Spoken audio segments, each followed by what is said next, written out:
everybody else would come just for them. I've got a guy right now who comes with his joke book every Tuesday and Thursday, and he tells jokes and he like engages with everybody. Other people come just to see Dale. And so go ahead. Now your practice should be going on Amazon and finding a second and third joke book and buying it for that guy so that he has more ammunition. He'll stay in your clinic longer. He'll be. Tony Maritato here. Dave Kittle about to join me in just a minute. He's logging on. Let's outline a couple of things we're going to talk about throughout the episode. And it's probably going to change, but I'll give you the general idea. I want to open when Dave comes on, and I want to talk about NIL, name, image, likeness, and the college transfer portal. I want to discuss if this is something we could adopt into the PT profession to make mobility more available to physical therapists. Seems like there's something we can, a pun in there we can make about mobility, but I'll let Dave think of it. We'll talk about some a la carte pricing issues that I see still in the Facebook groups. And I want to talk about a destination health offer. I was thinking about this yesterday. I am here in beautiful Middletown, Ohio, Steel Town, but I think that I can provide an offer that would attract individuals who have had a total knee replacement to come to Middletown for their acute rehab. So Dave, welcome back. What's going on? How's your morning going? Hey, Tony, good morning. What are we talking about? Destination health. So we're flying to Ohio. Is that? That's right. We're gonna, we know that people go to Thailand and we know that people go to other countries and have these amazing procedures done for a fraction of the cost. But I went to about 2 hours north of here to visit a physical therapist yesterday. It was an amazing experience. Genuinely blew my mind at what this husband and wife had created. We'll talk about it at the end of the episode, but it got the wheels turning. And I'm like, why the heck am I not doing more of this? I think that's the biggest thing of connecting with other therapists. Like, I connect with you. I hear what you're doing. I see what you're doing. I'm like, why am I not doing more of that? This is what happened yesterday.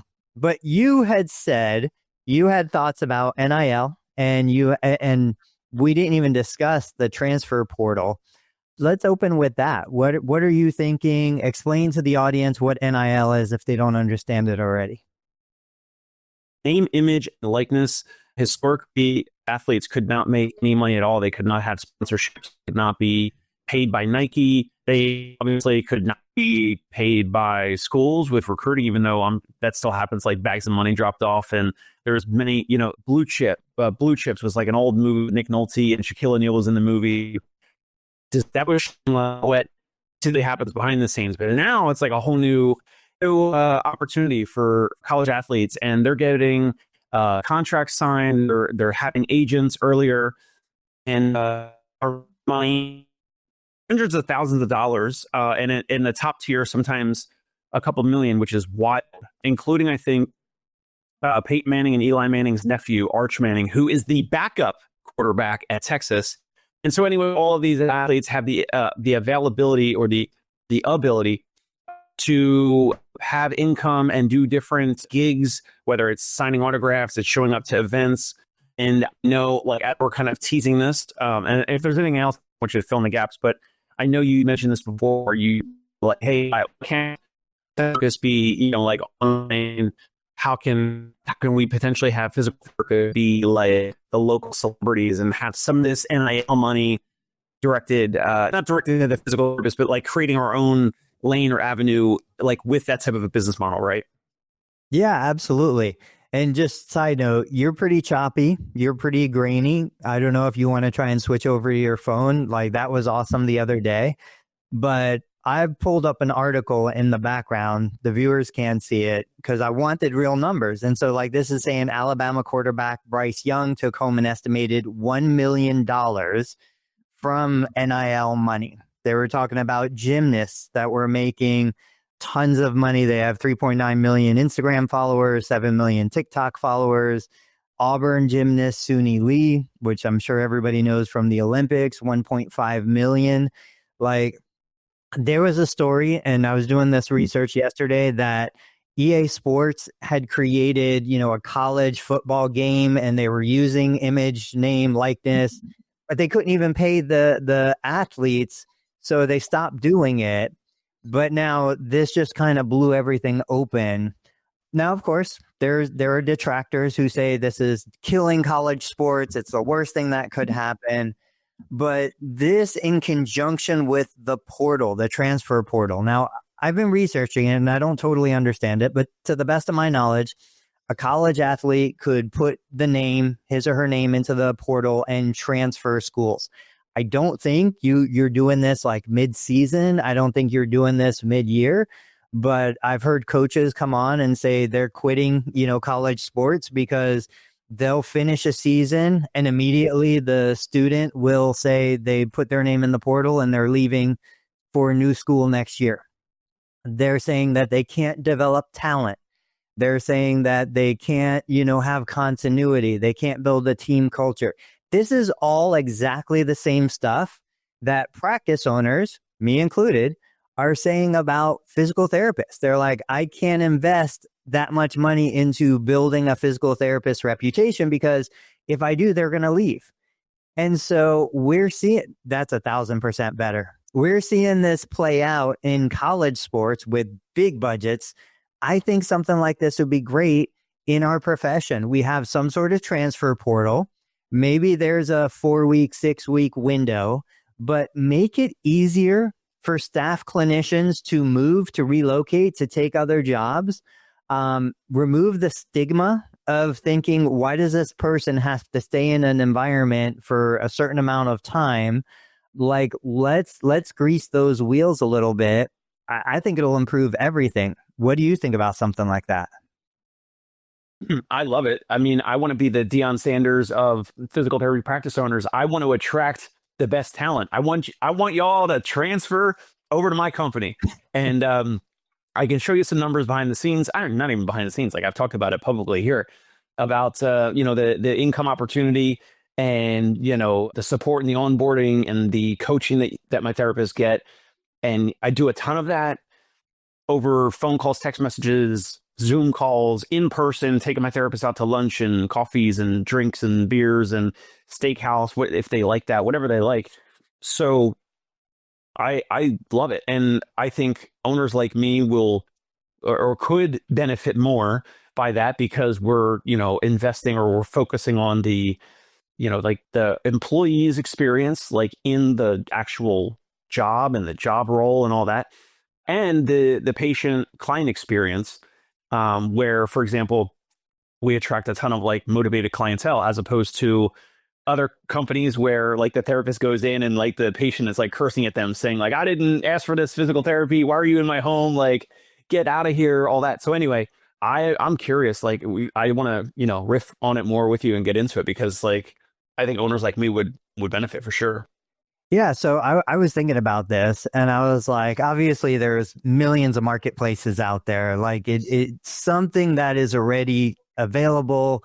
I've created directories that you could do something like this where it's live engagement back and forth. I think that the smaller providers are going to say, how do we compete, right? So Notre Dame has a huge budget. I was just watching this. So they're not part of a conference. When they get into these championship games, they get all of the money for them. Other teams that are in conferences have to divide the money. That's air quotes unfair. But it's like everything in life is unfair. I teach my kids every single day. If you say the words unfair to me, go to your room. No, I don't say that. But point being, small providers are going to be like, well, how can I afford to attract great talent when I don't have big budgets and I don't have, hospital-based packages with $20,000, $15,000 sign-on bonuses? What do you say? How do they do it? How does a small provider like me attract great talent when I don't have that kind of budget? I think you're a couple steps already into it. How? You have an owner like you, Tony, who now is adding more technology. You've added SoftWave. You've added the Biodex reactive step trainer. Apparently now yesterday you might be adding, or you're shadowing and you're looking at the newbie. So it seems like there might be some collaboration or some onboarding of new technology there. So let's say if you add the newbie, or you don't, but if you add, some other, the ARP wave, which is similar with the direct current, or newbie with the direct current, whatever it is, that would be maybe one step. And then the next step would be you and your team start offering, as you talked about before, like maybe you're doing more Facebook ads, maybe you're offering more cash pay services for those new technologies, for those treatment offerings.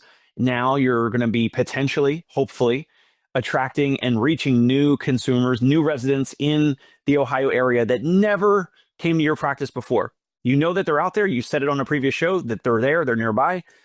They're spending their money elsewhere maybe, or they have the discretionary income. They want to invest in their health and wellness, and your practice, Total Therapy Solutions, might be the conduit for that. So you get cash flow in from those packages, those new offerings, those things you're going to test. So you might test Facebook ads, you might run communication to previous patients, whatever it is. Then in 3, 6, whatever months, like you might have more cash flow. You might have, you might stumble upon like a little bit of an adaptive business model. And then you would have this extra money to either potentially pay PT Match for, a boutique recruiting company, or to pay one of those sign-on bonuses to attract one of those types of therapists. I think that's how. I think you're like already a step or two into potentially doing that. If you or another owner wanted to do that, that's how. You can't do it with your current model, but you would have to either add new technology, maybe a brick and mortar in-network practice. Maybe they add home visits. If they're in a city, maybe they do the home visits like I'm doing, and you price anchor a crazy big number for weekend visits because your therapist don't want to do weekend visits anyway. And then the weekday, Monday through Friday visit dollar amount sounds like a deal because it's not as expensive as the weekend visit. So you take that money and then you offer it to the new therapist, as and then you could potentially compete with a hospital or any other system that is offering a higher salary. I think that is one of the easiest ways. What do you think? Yeah, you exactly illustrated my intent, which is when we look at the conventional system, we look at third-party payer reimbursement that continues to go down. What does that incentivize? If I'm going to get paid the same amount across different CPT codes, regardless of the quality, the experience, the outcome, that's the killer part here. Outcome does not matter. The example I give to my 0 to paid students every month is, look, Dave and I, pretend you're a Medicare provider. I'm a Medicare provider. You're an amazing therapist. I'm an average therapist. You see a Medicare referral for Parkinson's. He's been falling 2-3 times a week. He's got hip pain, back pain, knee pain. You do all of this amazing stuff. You've taken all of these continuing educations. You have a depth of knowledge that I can't even fathom. You see your Medicare beneficiary for 30, 40, 50 visits because you know that's what this person needs. I get the same person in a alternate universe. I see him for 4 visits. I'm like, okay, patient, this is a chair. This is how you get up. This is how you get down. You're discharged. I showed you what you need to do. Your patient has an amazing experience, does things that they never thought they would be possible. They return to driving. They return to community activities. My guy is no worse off, but you know what? The way the system is set up, I get a pat on the back. I don't get audited. I don't get extra scrutiny. You delivered more visits, even if you did everything right, and even if you get paid appropriately and document appropriately, you still get audited because you utilize more services than I did. You still get scrutinized. Who knows what the reviewer is going to be like? What if you forgot to get a date, a signature, something there within the 40, 50 visits? It doesn't matter. You lose everything. That's when they come back. And even though you didn't technically do anything wrong, illegal, whatever, you exceeded the standard of care to the point where they said, we're not paying for that. And so you lose all that time and money, right? The system as it is right now is not designed to incentivize improvement, innovation. They don't encourage us to buy better equipment, to go out and take better continuing eds. It is a race to the bottom, both financially, but then also professionally. Like, I am incentivized to get the cheapest equipment, to hire the cheapest staff, to barely provide an acceptable experience. The other model, the one you just described, it forces me to create a better business. It forces me to create a better patient care experience so that I can generate more money, so that I can pay more for the best clinicians. And I think we have to look at where the incentives are. Scott said it best. I think it was last week. You look at the incentive, you look at the outcome, like all of this stuff makes sense. By the way, Scott said, Dave, how much money would it take for me to use your name, image, and likeness? He also said, I don't know how that would work. Meaning, like Scott would be down in Florida and saying he's I don't know, affiliated with my practice, or that he is Dave Kittle. Like I don't know how he would. Just share your social security number and he'll figure it out. Show me the incentive and I'll show you the outcome. That was the quote. Thanks, Scott. Yeah, like absolutely. I mean, I really, again, going to this other practice yesterday, like seeing how beautiful. I set this up. Let me see if I can. Oh, you recorded some video there? No, when I should have. Isn't this ridiculous? Like me, I did not. I did take some still pictures, but I actually did not record video. It blows my mind that I didn't. I was too involved in like hearing about all the stuff that they're doing. But what I've got. And I saw you in the car and I was going to ask you, hey, are we still live? Are we still on for Thursday morning? Because you said a mini vacation. I wasn't sure how long you're going to this clinic. Are you going for a day or two? Like how long are you going for? But you're back. Yeah, I'm back. It was a 2-hour drive. It wasn't bad at all. Beautiful countryside. And so like, this is a perfect example. Now, I don't want to take anything away from the city, the town, Coldwater, but it is out there kind of in the boonies. It's a big farming community. All around, it's just huge 40, 50, 60 acre farms. So it's not like downtown Manhattan. Yet, when you look at what they've created, I'll grab a couple of these videos here real quick. And I can hear it, yeah. Production value. Okay, so they do like group fitness. They built a separate area where they are doing performance. It's a big football town. These guys win the high school championship every year. They won this year. My name is Shelby. I'm from the Maria Stein, Ohio area. I came to Performance PT to get some answers and hopefully help for some pelvic pain. What brought me here was one of the big conversations we had, and you can kind of get a sense for what this looks like. This is the owner. I'm Jackie Byrne, co-owner of Performance Physical Therapy and Wellness in Coldwater and Fort Recovery, Ohio. A school athlete, or any athlete for that matter. She has people coming from all over the country, some out of the country, because she joined a Facebook group. It was for a very specific pediatric condition. She had a referral for this condition. I don't even know. Like her depth of knowledge is way deeper than mine. It's a myelitis, something, whatever. And she had success treating this individual, this young kid. So then she joins this group. She starts answering questions. It was exactly the same path that I took. But the difference is she went and she just blew this up. She investigated more research and found more stuff and is using equipment. When I walked in, so yeah, I've got the newbie. It's a significant investment. She's got like 7 of them. They're all around the clinic. And she's got these other devices that I don't even know what they are. But the point being, she's got people traveling to this little town in the middle of farms everywhere because she has something that is so unique and so special that she created. She didn't this wasn't given to her. She worked for it. She built it. She got the word out. She engaged. And I look at that and I look at how beautiful everything is, the color scheme, the design. They built everything in-house. I'm like, I'm still buying broken down eBay recumbent bikes because I don't want to spend an extra $200 on a nice recumbent bike. And they have like a $5,000 UBE sitting there, but again, back to the system, Medicare doesn't pay me more if I use a $3,000 SciFit UBE versus a $30 countertop little pedal bike. So we have to understand the motivations and the incentives to see why things suck so bad right now. Another thing, I think I mentioned it before, but you were describing like that Medicare situation. And like, if I tell that hypothetical Parkinson's patient for 30, 40, 50 visits a calendar year, I'm more likely to get audited. And I was just thinking that in my credit card processor for the past several years, like we've had zero chargebacks.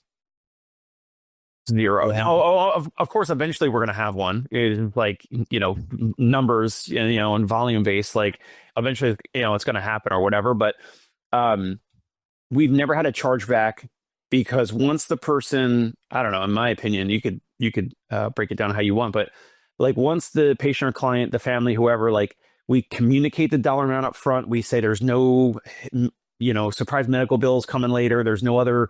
Sometimes people ask, like, is there like any other, hidden fees, like a travel fee, a concierge fee? Is there any other tax penalty, whatever, like this or that? Like, no, it's this, it's this dollar amount. It's this dollar amount. We say it over the phone, we text it or email it, whatever. So there's a paper trail of it.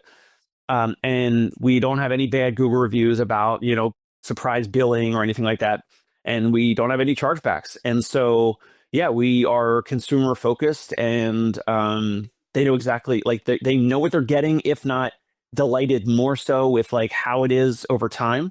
But not the component of where money is clawed back from a practice. Like that's crazy. Again, we know it's just part of living, and dealing with a third party system. And with all this insurance talk nowadays, I think it's even more so ever since the UHC thing. But regardless, like you do right by your patient, your client, your actual customer, your consumer. They agree to it. They know exactly what they're getting. And if they continue to see more value than the actual dollars that they're spending, all of a sudden you have like extra cash flow that you can buy some of these devices and you can spend more money with Indeed ads or, I don't know, ZipRecruiter or whatever, or the sign-on bonus for your therapist, or paying them more. And then, then it continues, right? So then that therapist starts to see those patients. Then you can work more in your business.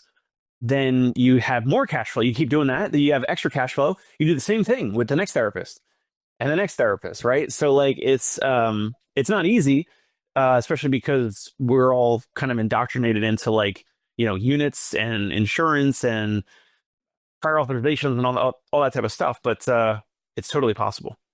And going deeper down that road, I just shared a post talking about manual therapy and dry needling.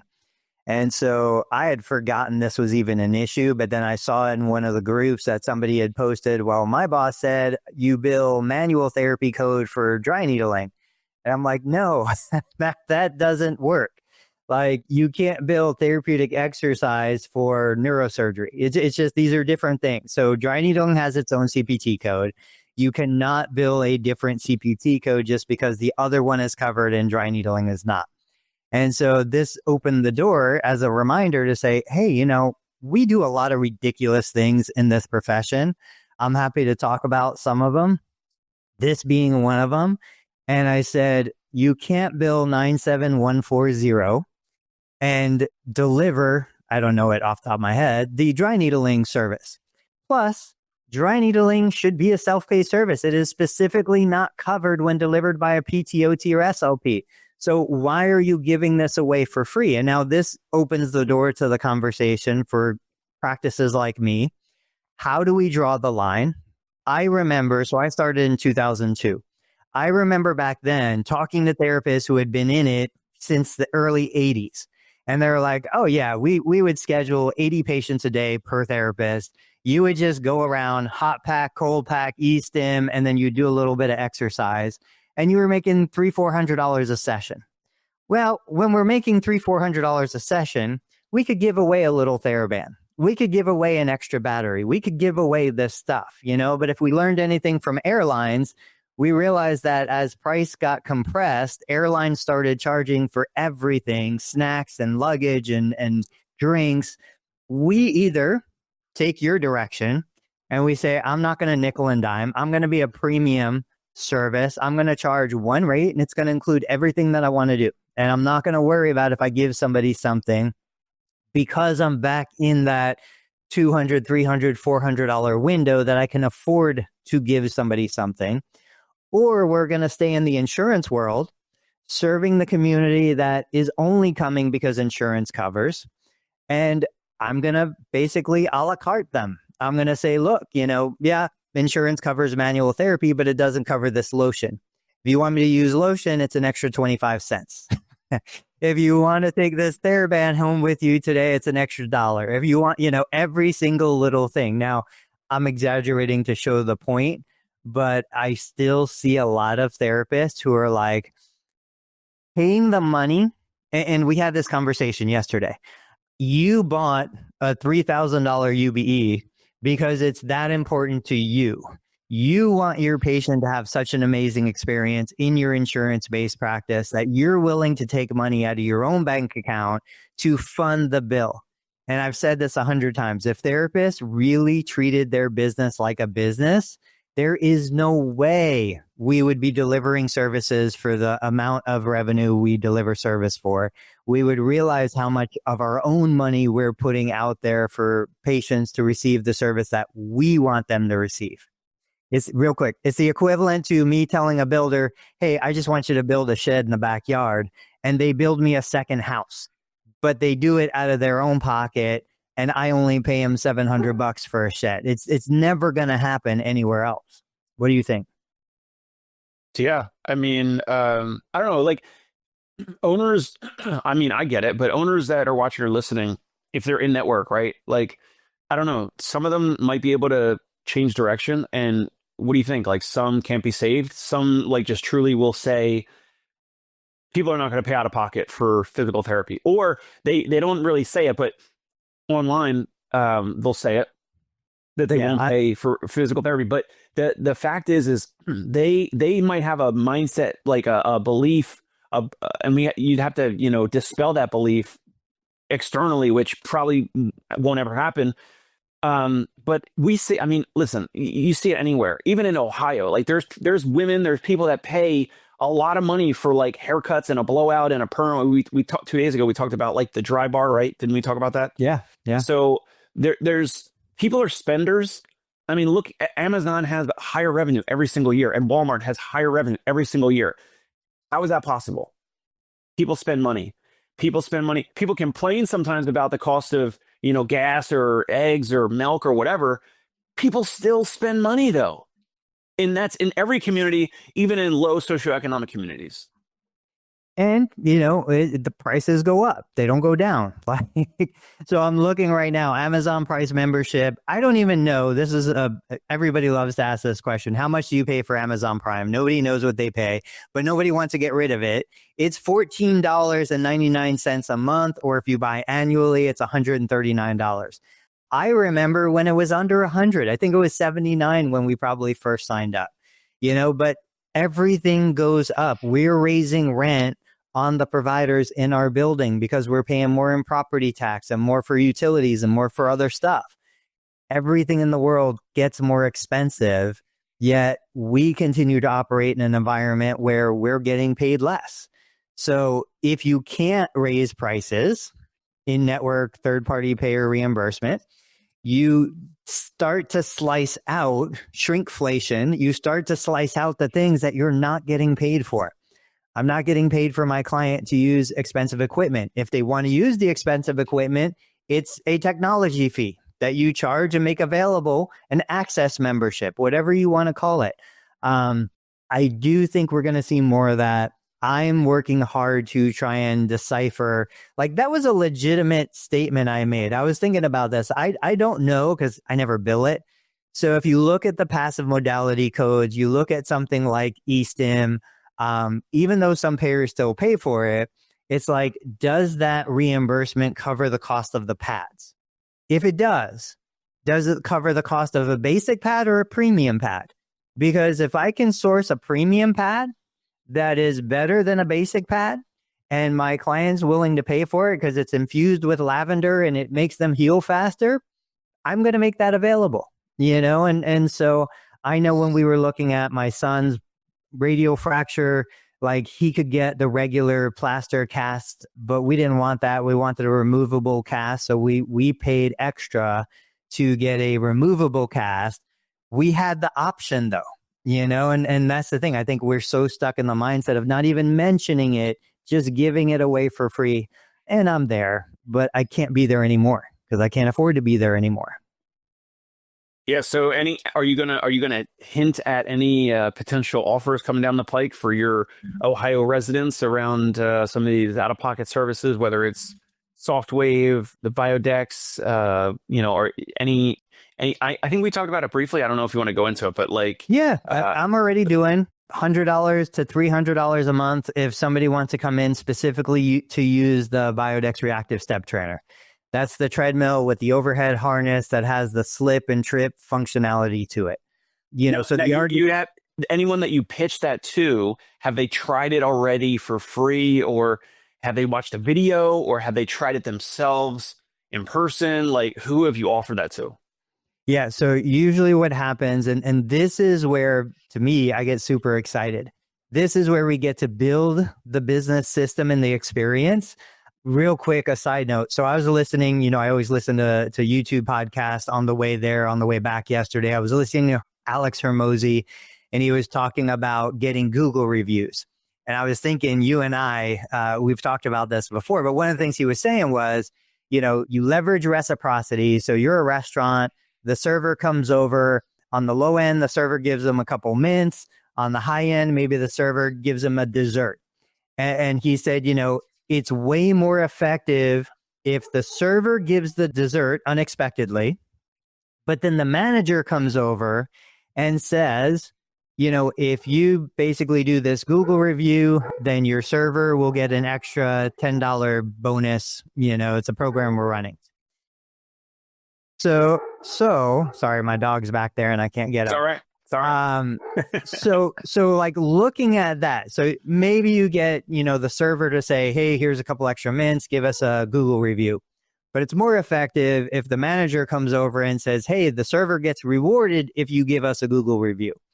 How do we bring that into the clinic? So I would curate the experience in that the new patients come in, I make sure I've got somebody on the Biodex already.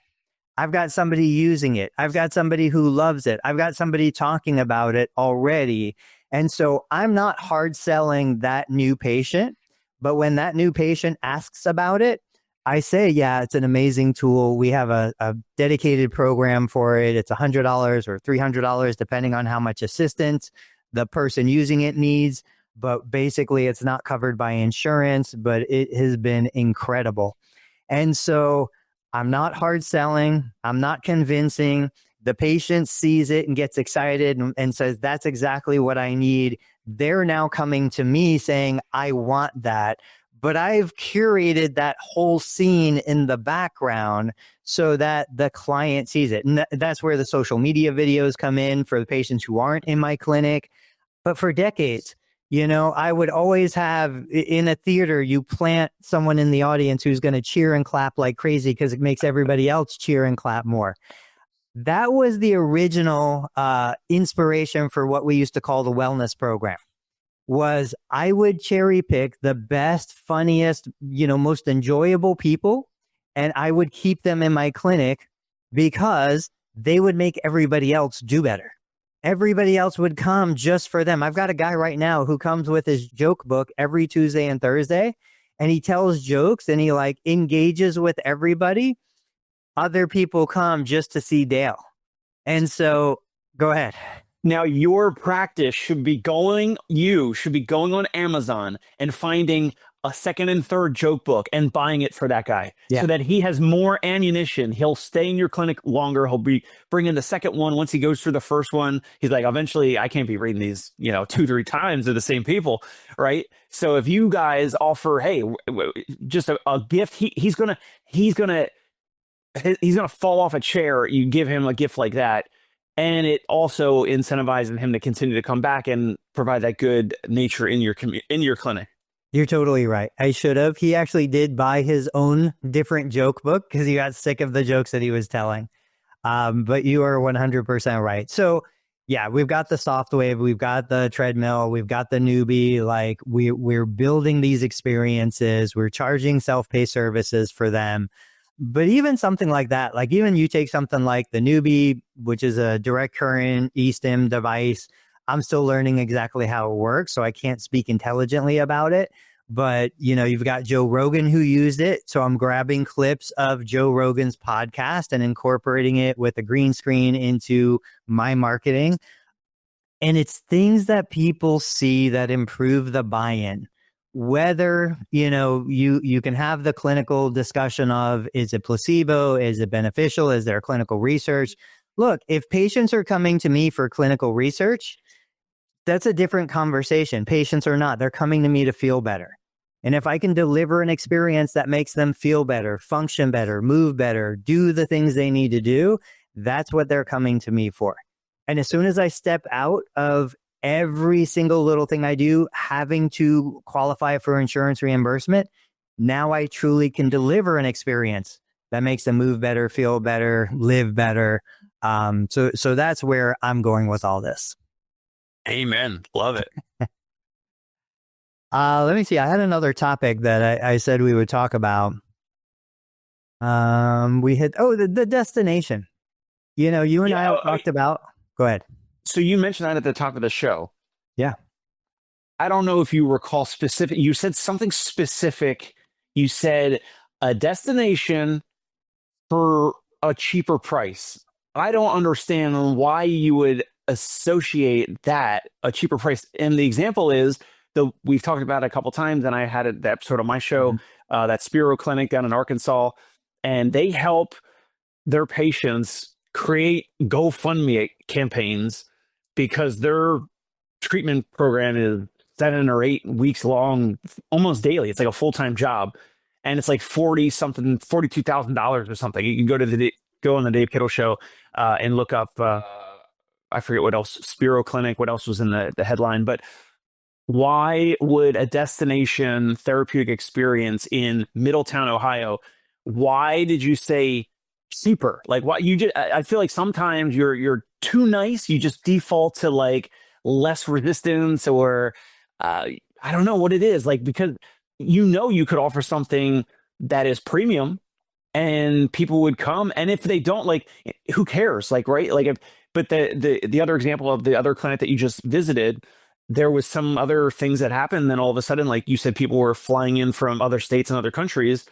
So that doesn't sound like it's the cheapest option, because you have to pay for airfare and hotel accommodations and all that.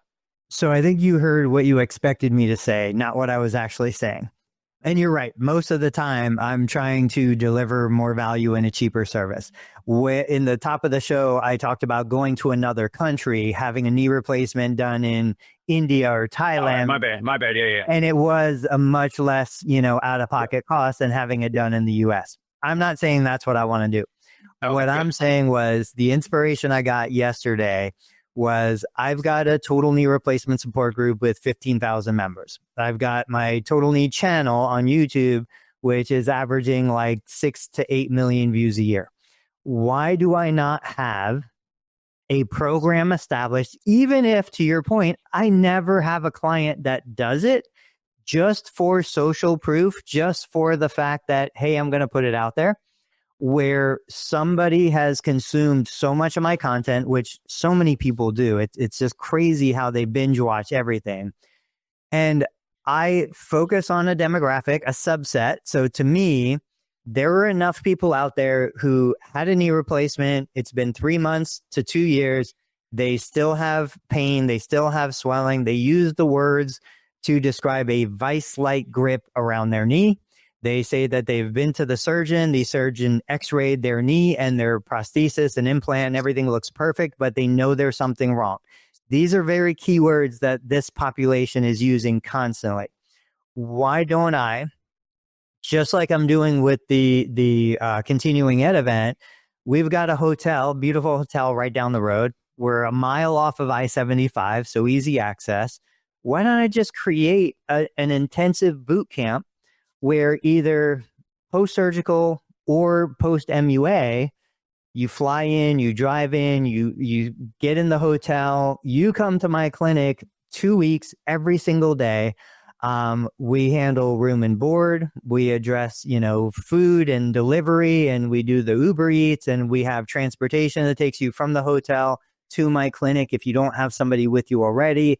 And we just put it all together in a, $3,000 to $5,000 package. It's not changing anything for me. I'm already there. I have the resources. I have the time, the facility, the knowledge. But it's one of those things where if somebody was like, yeah, I'll do it, I've got proof of concept. And now once I have proof of concept, now I can improve it. I can make it even better. I can figure out where the deficiencies are, where the bumps in the road are. But after seeing that they had people from the Facebook group, because I said, how are these people finding out about you? And they're like, oh, I answer questions in the Facebook group and then we connect. And I'm like, I absolutely should be having people coming here. Now, what I'm trying to figure out, this is the next step to this. We have a local surgeon that's amazing, like blows the doors off of everybody else.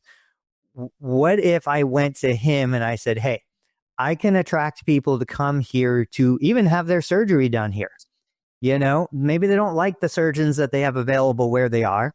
They would come here. You would be their surgeon. I would be their therapist. I think we could totally make something like that work. We start recording content. We start doing interviews. We do a couple little podcasts, if nothing else. Again, I've got a deeper relationship with this great surgeon who I would send my family to. I don't see any negative to it. And you and I have talked about just put an offer out there. Doesn't matter if somebody says no. It doesn't matter if somebody thinks it's ridiculous. Put an offer out there and just see what happens. What do you think? I love it. You got to put the offer out there and you already have the audience. So why not? That's where I get stuck. And I think a lot of people watching this, that's where they get stuck. You've seen, I shared it with you. I've recorded videos already. I've worked on my script. I've worked on my presentation. I've iterated on different concepts. I haven't shared a single one of those publicly yet. I'm getting, like, if it's a path, I'm getting a quarter of the way down the path. You're taking steps. You're taking steps down the path. It's all good. You don't have to. But that's where I freak out. That's where I freak out, and I'm like, I can't do it. I gotta give up. I gotta cancel it. I'm not gonna do this. And I'm sharing this because these are the real frustrations that we all face. We know what we should do, and it's the same for our patients. Move more, eat less, get strong, lift weights, go jog. Like, we know what we should do. There's something internal that stops us from doing it. Let's have a quick therapy session. So is it possible, like, are you afraid that someone's going to pay $3,000 or $5,000? They fly in from, I don't know, Texas, California, Florida, whatever. They fly into Ohio for this potential multi-$1,000 thing that you're just talking about. And are you afraid that, like, they're not going to find value? They're not going to like it. They're going to, yell at you in person and embarrass you in front of your other patients or in front of your team? What do you think you're afraid of? So that's a great question. No, I'm not afraid of any of that. Genuinely, I don't believe I have any concerns about that. I really think what's going to happen is I'm going to put the content out there. Somebody is going to say, yes, I want to do it. And then when the delivery comes, I'm just not going to want to do it. I'm nervous that I'm going to have, like, something that I want to do with my kids. And I'm like, oh, man, now I'm stuck doing this for 2 weeks. I'm nervous that I'm going to overcommit and not want to deliver when the time comes. I think that's my true concern. And so that's been largely why I've stayed away. And this goes back to one of the topics I did want to talk about was, how do you choose the right opportunity for you? Even though I look at that, I'm like, man, that could be a $3,000 payday. On the flip side, I'm like, but I could also do $3,000 with a course or something that doesn't take, that kind of commitment. And there's not enough value in courses. You know that, like, people don't do a lot of, on the business side for therapy businesses. Yes, they'll do a course because Medicare billing, it'll make them an extra 50 or 100K or whatever. But consumers, they want experiences. They want in person. They want some contact. So maybe if you're making videos, like, you can be the PT Barnum, like, you can do the videos, but then you could say, hey, this is going to be fulfilled by Jeremy or whoever else. Like, you can kind of interweave them and be like, hey, I may or may not be here. Like, if I'm here, it's going to be a free bonus, but yeah, I'm busy because I have kids and a family and, I got 4 boys. So, I'm super busy. but if you describe all that, like you're not the prize, like you're not, like it's your offering and the soft wave and the biodex and all the things that Jeremy can do for them. So like you don't have to be handcuffed or chained to the clinic. If you don't have anything going on with your family and your kids, like you can walk in and it's going to be like when kids are at like a football camp, right? And it's like or basketball. It's like LeBron James basketball camp, right? And like, but he's got, all summer, I don't know, I'm just making up a name. Like other athletes do this. And, LeBron James may or may not even show up. Like if not even you're going because of his name and the other trainers that he attracted and all that. And it's going to be a great experience. And like at one of those, he's going to show up and do like a meet and greet or whatever. And then it's like people go crazy, whatever. But like he's not showing up to all of them. Yeah, you're right. You're 100% right. And for people watching, listening, like this is the difference between somebody in your life who's like, you can't do that. That's never going to work. Don't even try. You're going to waste all your time and money. Versus somebody who says, you could totally do that. This is how you can do that. This is why you should do that. Like this is what it's like having the right people in your immediate circle. So you're right. You just got to find a way. You just got to find a way.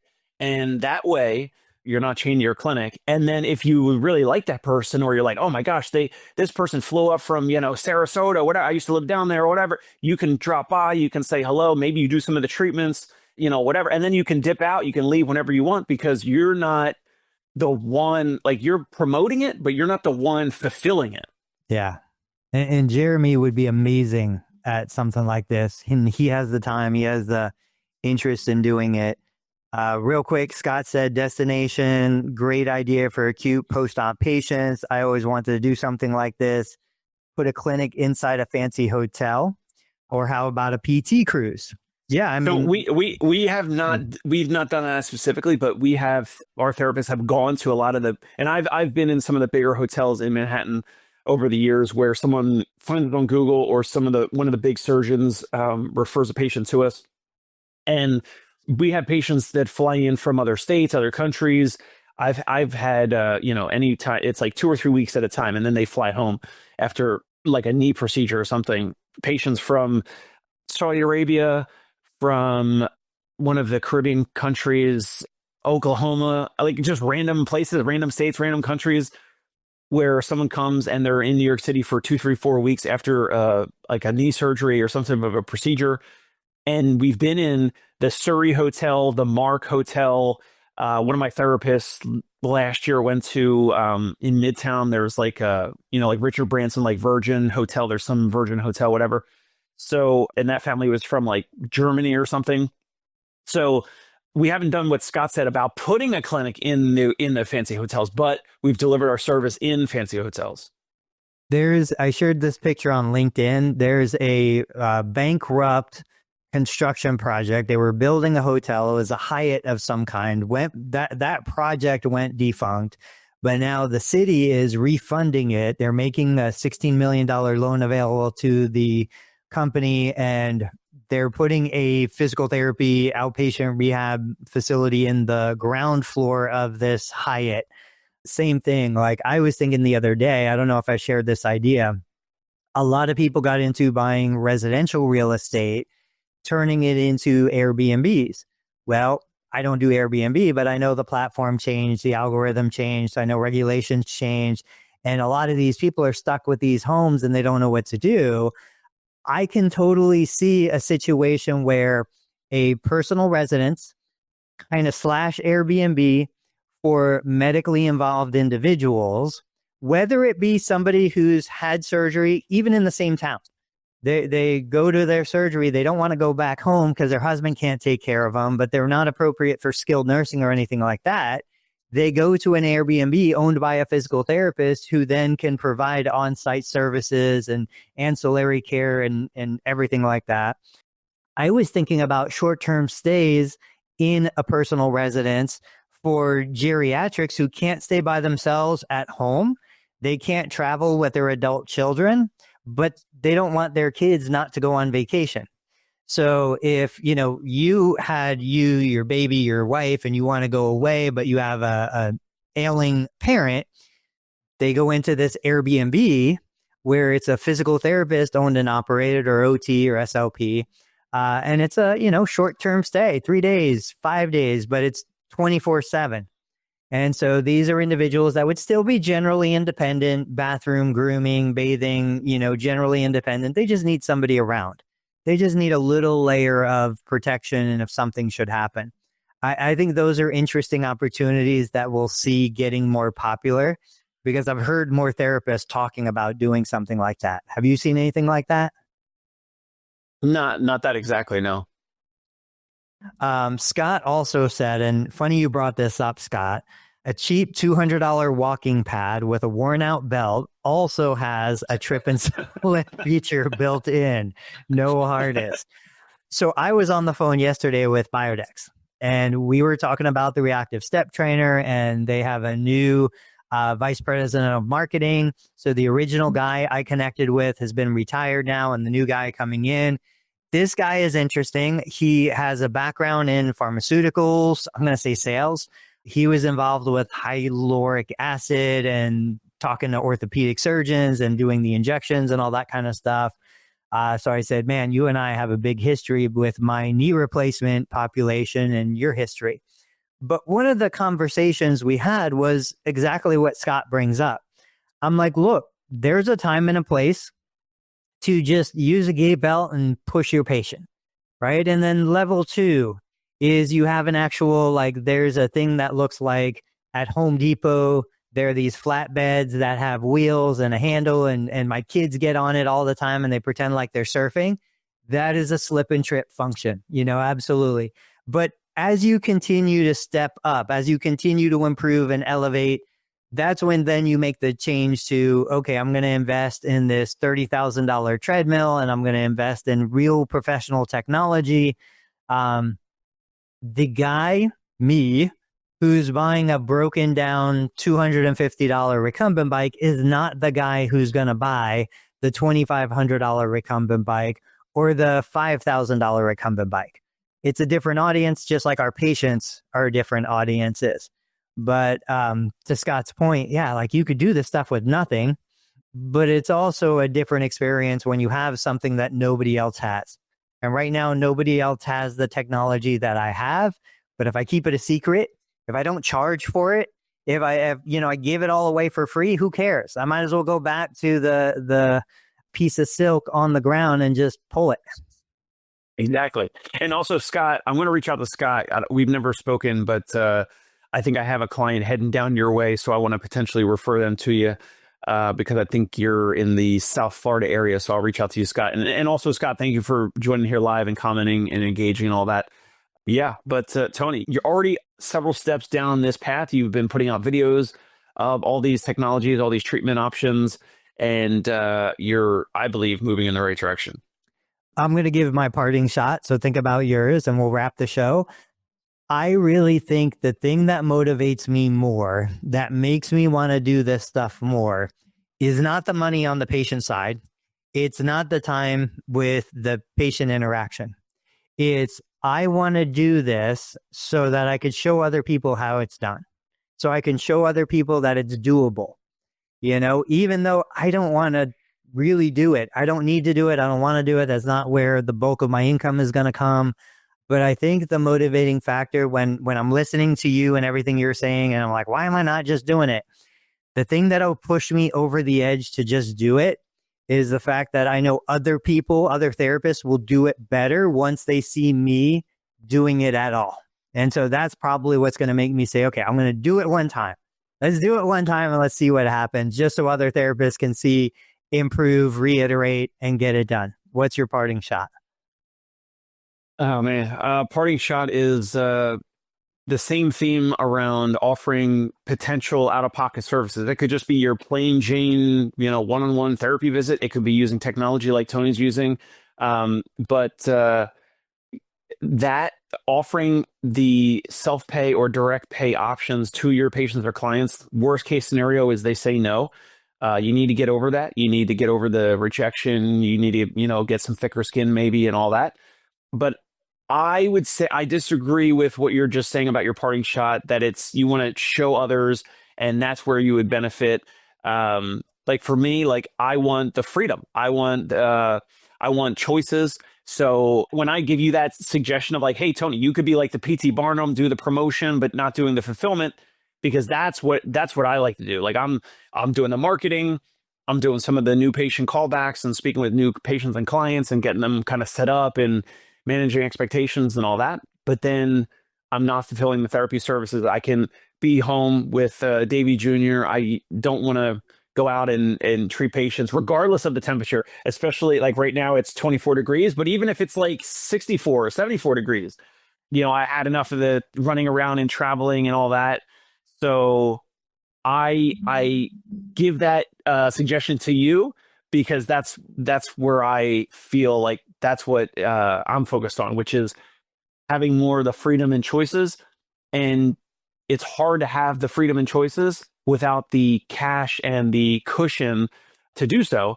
And then you have that cushion because of a certain type of business model that has this type of cash flow with margins. And then you can pay your therapist handsomely because you're charging a little bit more for a different experience compared to what else is out there in your community. People, look at how quick I forgot what Dave just told me. Dave said, I don't have to be the person fulfilling. And within 30 seconds, I turned around and my brain went immediately back to, I'm only going to do this to show other people because I don't want to be the one doing it. Like that is the killer part. That's the patient who comes into your clinic. You give them a golden piece of advice and they forget it 30 seconds after they walk out the door. Don't forget, go to Dave Kittle Show, go to the Learn Medicare Billing, go to PT Pintcast, subscribe, follow, do all the things that help us get this information out to more people. And also, go Birds. Eagles play on Sunday against the Rams. Go Birds. I'll see you in the Super Bowl. All right. I'll see you, Dave. Hey, it's Dave Kittle. Are you a healthcare business owner or physical therapy practice owner who is looking to figure out your succession plan or exit strategy? We might be able to help. And in fact, we may be interested in acquiring your practice. If you're interested, you can reach out to me. Shoot me an email at dave@conciergepainrelief.com. That's DAVE@CONCIERGE painrelief.com. Or you can call me at any time, 646-781-8884.